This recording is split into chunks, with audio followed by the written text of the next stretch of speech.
बिस्मिल्लाहिर्रहमानिर्रहीम। अस्सलाम वालेकुम नाज़रीन, आप देख रहे हैं क्रिमिनल लीगल इन्फो। आज अपने चैनल के ज़रिए medical aid act 2014 Khyber Pakhtunkhwa का जो कानून है उसके मज़ीद 3 दफ़ात आज हम इस वीडियो में डिस्कस करेंगे। इससे पहले वीडियो में हमने इस कानून का तारुफ़ और कुछ दफ़ात वो डिस्कस किए थे, जिसमें हमने इस बात की वजाहत की थी कि अगर कोई शख्स वो किसी हादसे में, लड़ाई झगड़े में या दीगर इस तरह के हंगामी सूरत हाल में वो ज़ख्मी हो जाता है तो उसको प्रायोरिटी बेस पर तिब्बी इमदाद दी जाएगी। ठीक है, उसकी इमदाद में पुलिस अफसर उसकी तिब्बी इमदाद में उसको मुदाखलत नहीं करेगा। उससे अगर तफ्तीश ज़रूरी है तो अस्पताल के इंचार्ज से बाकायदा तहरीरी इजाज़त लेगा, उसके बाद उससे फिर तफ्तीश करेगा। और डॉक्टर को पाबंद किया गया था कि वो ऐसे मरीज़ को पहले इलाज फराहम करेगा, ना कि जो कानूनी जो उसूल है, जो कानूनी का रवैया है उसका इंतज़ार नहीं करेगा। आज हम दफ़ा 5, दफ़ा 6 और दफ़ा 7 मेडिकल एड एक्ट का वो यहाँ पर उसकी वजाहत करेंगे। दफ़ा 5 में है कि बाज़ उमूर में जो वारिसान है ज़रर रसीदा शख्स के, तो उसकी इजाज़त के लिए उसका इंतज़ार नहीं किया जाएगा। ठीक है, दफ़ा 5 में बाज़ उमूर में अगर वो वारिसान ज़ख्मी के मुयस्सर न हो तो उसका इंतज़ार, उसकी इजाज़त लेनी ज़रूरी नहीं है। जैसे आपको पता है कि डॉक्टर हजरात किसी भी शख्स को तिब्बी इमदाद देने या अगर किसी शख्स की ऑपरेशन कराना किसी शख्स का वो ज़रूरी हो तो उसके वारिसान से बाकायदा रिटन स्टेटमेंट लेते हैं, उनकी रजामंदी।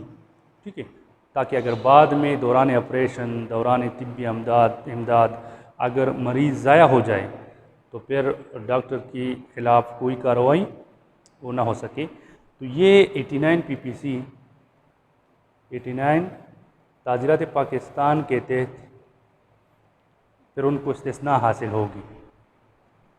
ठीक है, अगर कोई डॉक्टर किसी मरीज़ की तिब्बी इमदाद या उसका ऑपरेशन कोई सर्जन वो करने से पहले, वारिसान से पहले तहरीरी इजाज़त ले ले और इस दौरान में मरीज़ ज़ाया हो जाए तो फिर 89 PPC 89 ताज़ीरात पाकिस्तान पेनल कोड का जो सेक्शन है तो उसके मुताबिक फिर डॉक्टर के खिलाफ़ कोई कार्रवाई नहीं की जाएगी, उसको इस्तिस्ना हासिल है। तो यहाँ पर जो कि इमरजेंसी सूरत हाल है, इस कानून में अगर किसी हादसे में, अगर किसी लड़ाई झगड़े में या दीगर कोई ऐसी हंगामी सूरत हाल में कोई शख्स वो उसको ज़रर पहुँच जाता है तो ऐसी सूरत में अगर उसको तिब्बी इमदाद देना ज़रूरी हो या अगर उसका ऑपरेशन करना ज़रूरी हो और ऑन दी स्पॉट उसके वालिदैन मुयस्सर न हो, उसके वारिसान मुयस्सर न हो तो फिर उसको तिब्बी इमदाद देने में या किसी भी सर्जन अगर उसका ऑपरेशन कर रहा है तो उसको इंतज़ार नहीं करना चाहिए उसके वारिसान के आने की और उनसे रिटन स्टेटमेंट लेने की, बल्कि इजाज़त के बग़ैर वो ऐसे शख्स की जिसको तिब्बी इमदाद की ज़रूरत है तो उसको तिब्बी इमदाद दी जाएगी, जिसका ऑपरेशन करना ज़रूरी है तो उसका ऑपरेशन किया जाएगा। तो ये यहाँ पर एक अच्छा फैक्टर ये डाला गया है, क्योंकि जो हमारे डॉक्टर्स हजरात है ज़्यादातर ये भी बहुत ज़्यादा वाक़यात इस तरह होते थे कि वो इजाज़त लेने के लिए वो वेट करते थे वारिसान के, वालिदैन के, जिसके दौरान मरीज़ वो ज़ाया हो जाता था। तो ये एक अहम बात ये डॉक्टर को पाबंद किया गया है कि वो इंतज़ार नहीं करेंगे बल्कि इलाज करेंगे या ऑपरेशन की ज़रूरत है तो ऑपरेशन करेंगे। ठीक है, अब यहाँ पर दूसरी बात है कि अगर वारिसान ऑन स्पॉट मौजूद है तो फिर उनकी इजाज़त के बग़ैर ऑपरेशन या तिब्बी इमदाद उसको नहीं दी जाएगी बल्कि उनसे इजाज़त ली जाएगी। तो अगर मौजूद है इजाज़त ली जाएगी, अगर मौजूद नहीं है तो फिर मौजूदगी का इंतज़ार नहीं किया जाएगा बल्कि तिब्बी इमदाद या ऑपरेशन उसका किया जाएगा। और ये तमाम सहूलियात उसको मुफ्त फराहम की जाएगी। ये गवर्नमेंट का हुकूमत मजाज है कि वो ऐसे शख्स को, फिर आखिर में इंशाल्लाह इस वीडियो में हम पढ़ेंगे, ठीक है। तो इस पर अखराजात भी मरीज़ पर वो नहीं होते। आम लोगों के लिए कानून समझना इंतहाई मेरे ख्याल से ये ज़रूरी है ताकि वो समझ सके। अच्छा, इसके बाद है दफ़ा 6। ये बहुत ज़्यादा मामलात इसमें भी होते हैं। एक ज़ख्मी शख्स को दूसरे हस्पताल मुंतकिल करना, रेफ़र करना। पहले ज़माने में है कि कोई भी अस्पताल का इंचार्ज किसी भी ऐसे मरीज़ को, कोई भी डॉक्टर किसी ऐसे मरीज़ को किसी दूसरे अस्पताल रेफ़र नहीं करेगा अगर उस अस्पताल में सहूलियात मौजूद हो। अगर उस अस्पताल में उस मरीज़ की ट्रीटमेंट की वो सहूलियात मौजूद है तो फिर उसको रेफ़र नहीं किया जाएगा, बल्कि उसकी वहाँ पर ट्रीटमेंट की जाएगी ताकि उसकी जान बच सके, ठीक है। ताकि जो टाइम उसका दूसरे अस्पताल में जाने के लिए सर्फ होगा तो उसमें उसकी ट्रीटमेंट हो सकती है। अगर वहाँ पर उसका इलाज किया जा सकता है तो फिर उसको रेफ़र करने की ज़रूरत नहीं है, ठीक है। पहली बात कि अगर सहूलियात है तो उसको रेफ़र नहीं किया जाएगा। दूसरी बात, अगर सहूलियात नहीं है उस अस्पताल में तो फिर ऐसे मरीज़ को बिला ताख़ीर फौरी तौर पर उसके मुकम्मल रिकॉर्ड के साथ, जहाँ पर उसकी ट्रीटमेंट पहली हुई है तो वहाँ पर जो हुआ है उसका मुकम्मल रिकॉर्ड लेकर बिला ताख़ीर दूसरे अस्पताल में उसको रेफ़र किया जाएगा, मुंतकिल किया जाएगा, ठीक है। ये दफ़ा हमारे पुलिस अफसरान के लिए इंतहाई ज़रूरी है, ठीक है। इसमें आखिर में मैं आपको बताऊंगा कि क्या ज़रूरी बातें हैं। पहली बात है रिकॉर्ड उसका हमरा होगा वहाँ पर, वो तो ऑलरेडी होता है रिकॉर्ड उसका, ठीक है। तीसरी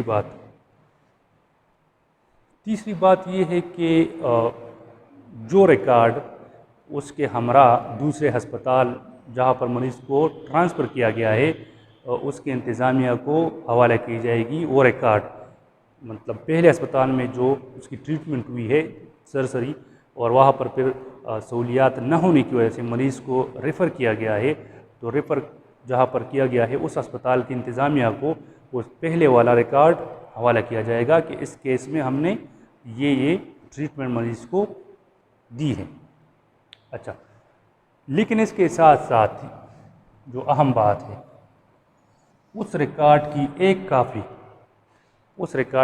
एक नकल वो पहले वाले अस्पताल में भी महफूज रहेगी, रखी जाएगी। पहले वाले अस्पताल में जहाँ पर सरसरी ट्रीटमेंट की गई है मरीज़ की, ज़ररसीदा शख्स की, और फिर वहाँ पर सहूलियात न होने की वजह से मरीज़ को दूसरे अस्पताल मुंतकिल किया गया है, तो असल कागजात दूसरे जहाँ पर मरीज़ को मुंतकिल किया गया है उस अस्पताल के इंतज़ामिया को दिए जाएंगे और उसकी एक नकल पहले वाले अस्पताल में रखी जाएंगी। और दोनों अस्पतालों के जो इंचार्ज साहिबान है वो इस बात के पाबंद होंगे कि इस रिकॉर्ड को महफूज तहवील में ले ताकि इसमें रद्द-ओ-बदल न हो सके, ठीक है, ताकि बाद में कानूनी मामलात में मरीज़ के साथ, ज़ररशीदा शख्स के साथ नाइंसाफ़ी न हो सके। माज़रत के साथ ये बाज़ में इस तरह की बातें वो तमाम हमारे डॉक्टर हज़रात पर लागू नहीं होते, लेकिन हर डिपार्टमेंट में इस तरह के लोग होते हैं।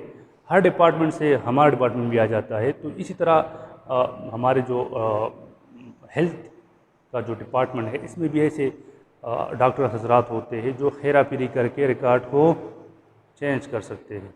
इसी वजह से इसी चीज़ को इसको मना करने के लिए रिकॉर्ड को दो जगहों पर रखने की यहाँ पर हिदायत हुई है और उसका इंचार्ज जो अस्पताल का होगा उसको ज़िम्मेदार ठहराया गया है कि वो इसकी महफूज तहवील का ज़िम्मेदार होगा। तो पहली बात, किसी भी हॉस्पिटल में मैंने ये बात नहीं देखी है, न इस तरह की जाती है कि रिकॉर्ड को दोनों अस्पतालों में वो रखा जाता है, नकल उसकी रखी जाती है। किसी की जगह पर इस तरह नहीं देखा जाता।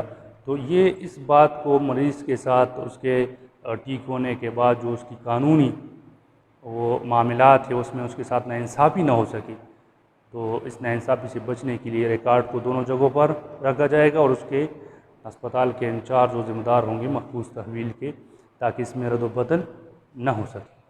अच्छा, जो बहुत ही ज़्यादा अहम बात है, जो बहुत ही ज़्यादा अहम बात है इस दफ़ा 6 में, तो वो ये बात है कि जिस अस्पताल से मरीज़ को रेफ़र किया गया है दूसरे अस्पताल में, तो दूसरे अस्पताल को ले जाने के लिए जहाँ से रेफ़र किया गया है उस अस्पताल का डॉक्टर उस मरीज़ के हमरा होगा, लाजमी होगा।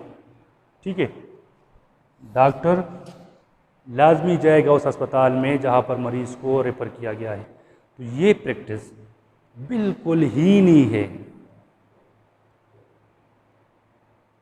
ठीक है, क्या किया जाता है प्रैक्टिकली, ज़रा रसीदा शख्स को किसी भी जगह पर अगर उसको रेफ़र किया गया है तो उसको लेकर जाना ये पुलिस की ज़िम्मेदारी है। यहाँ पर ये बात हमारे पुलिस अफसरान के लिए समझना इंतहाई ज़रूरत है कि अगर ऐसी सूरत हाल है, इमरजेंसी सूरत हाल है, किसी हादसे में, किसी लड़ाई झगड़े में, किसी दूसरे हंगामी सूरत हाल में कोई मरीज़ उसको रेफ़र किया जाए तो उसको अकेले लेकर न जाए। याद रखें, उसको अकेले लेकर बिल्कुल नहीं जाए, बल्कि उस अस्पताल का जहाँ से उसको रेफ़र किया गया है उसका एक डॉक्टर अपने साथ हमरा लेकर जाएगा और रिकॉर्ड उस डॉक्टर के पास होगा। रिकॉर्ड उसके अस्पताल के दूसरे अस्पताल के इंतज़ामिया को वो डॉक्टर फराहम करेगा। ठीक है, तो बग़ैर डॉक्टर के किसी भी मरीज़ को ये एक अस्पताल से दूसरे अस्पताल मुंतकिल न करे। पुलिस अफसरान ये नोट रखे ये बात, दौरान अगर ट्रैवल करने के दौरान ये क्यों डॉक्टर को क्यों यहाँ पर जाने की वो ज़रूरत महसूस की गई है। अगर रास्ते में उसको फर्स्ट एड की ज़रूरत पड़ जाए, रास्ते में अगर हमने बहुत से मरीज़ों को इस तरह देखा है कि वो रास्ते में ज़ाया हो जाते हैं, क्यों, उसके पास डॉक्टर होता नहीं है ताकि उसको जो बर वक्त ट्रीटमेंट है वो उसकी जान बचाने के लिए वो फराहम कर सके। ऐसी सूरत में मरीज़ बेचारे वो रास्ते में ही दम तोड़ देते हैं, क्योंकि पुलिस अफसरान तो वो तो सिर्फ मुंतकिली कर सकते हैं, वो तो डॉक्टर नहीं होते ताकि रास्ते में उसको ट्रीटमेंट दे सके। तो मेहरबानी करके अगर ये वीडियो हमारे डॉक्टर हजरात जितने भी है माजरत के साथ अगर वो देख रहे तो वो भी अपनी ज़िम्मेदारी समझकर ऐसे मरीज़ के साथ वो जाने की ज़हमत करे, और हमारे पुलिस अफसरान को भी चाहिए कि डॉक्टर हजरात को अपने साथ जाने पर उसको आमादा करे इस कानून का हवाला देकर, या कम से कम अगर कोई डॉक्टर वो जाने की ज़हमत गवारा नहीं करता तो अपनी आप को बचाने के लिए, क्योंकि हमारी पुलिस की मुलाजमत ये बहुत ही नाजुक होती है, तो इस कानून के तहत रोज़नामचे में रिपोर्ट वो लिखी जा सकती है। अच्छा, अब इसके बाद दफ़ा 7 का नंबर है जिसमें मंजूर शुदा अस्पताल का ज़िक्र है कि कौन सा अस्पताल वो मंजूर शुदा होगा। दफ़ा 7 में जो डिफिनीशन में हमने बात की थी, तो ऐसा अस्पताल जहाँ पर हंगामी सूरत हाल में मरीज़ को दाखिल करने का उसके लिए बिस्तर वगैरह मुहैया हो सकता है, बेड, तो इसी सूरत में सरकारी गज़ट में बाकायदा हुकूमत मुश्तहर करेगी कि फ़ला जो अस्पताल है वो इमरजेंसी अस्पताल, मतलब अस्पताल के दर्जे में आएगा। ठीक है, हर अस्पताल में इमरजेंसी वार्ड होता है, इस कानून के तहत उसको मंजूर शुदा अस्पताल उसको करार दिया गया है। तो हर अस्पताल में इमरजेंसी वार्ड, वो इमरजेंसी एक अपना एक शोबा होता है, तो ये दफ़ा 7 के तहत है। ठीक है, अच्छा, अब ऐसे इलाके भी होते हैं जहाँ पर इस तरह के अस्पताल नहीं होते, इमरजेंसी उसको उसमें सहूलियात नहीं होती या उसको इमरजेंसी अस्पताल करार नहीं दिया गया है, वहाँ पर RHC रूरल हेल्थ सेंटर होते हैं। तो फिर ऐसी सूरत में वही जो रूरल हेल्थ सेंटर है, RHC है, तो वही हंगामी सूरत हाल में वही अस्पताल कहलाएंगे। अच्छा, वहाँ पर जो इलाज करने वाला डॉक्टर होगा तो वो इलाज से, मतलब ज़रूरत शख्स को इलाज फराहम करने से वाकिफ़ होना चाहिए। ठीक है। और दूसरी बात, उसको मेडिकल जो तिब है, जो कानून है मेडिकल मेडिकल जो लीगल कार्रवाइयों से मुतालिक है, तो उससे भी उसको वाकिफ़ होना चाहिए। तो ऐसे डॉक्टर में दो खूबियाँ होनी चाहिए, इलाज से वाकिफ़ियत और जो कानूनी तिब है उससे वाकिफ़ियत। ठीक है।